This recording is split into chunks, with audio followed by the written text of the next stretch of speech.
ती ऑडिशन कितीही चांगली झालेली असली ना तरी हे हिरोईन मटेरियल नाही आहे. पॅरलल खूप छान कामं करू शकेल पण हिरोईन नाही होऊ शकणार.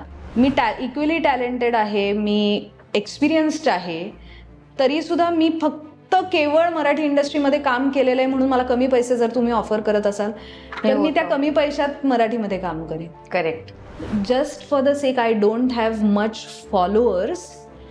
If I am not getting chosen for some job, I don't want that job.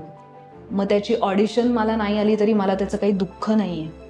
आजचा भाग माझ्यासाठी खास आहे कारण माझी खास मैत्रीण आज आपल्यासोबत गप्पा मारणार आहे आणि ती म्हणजे अभिनेत्री शाश्वती पिंपळकर. आपण जर काम करतोय त्याच्यातनं आपल्याला थोडा बहुत पैसा पण मिळतोय, पण ते जर लोकांपर्यंत पोहोचतच नसेल तर कुठेतरी ते करावं का आपण. मला माहिती आहे की एक कलाकार उशिरा आला तर जे शूटिंग थांबतं त्यांनी फक्त माणसांचा वेळ वाया जातो असं नाही आहे, फायनान्शियल पण खूप गणितं बिनसतात आणि त्याच्यामुळे ते सगळे आहेत म्हणून मी कलाकार म्हणून जर उभी राहू शकत असेल तर माझी एवढीच रिस्पॉन्सिबिलिटी की I have to be there on time. पूर्ण एपिसोड पाहण्यासाठी आत्ताच डाउनलोड करा अल्ट्रा झकास मराठी OTT ॲप.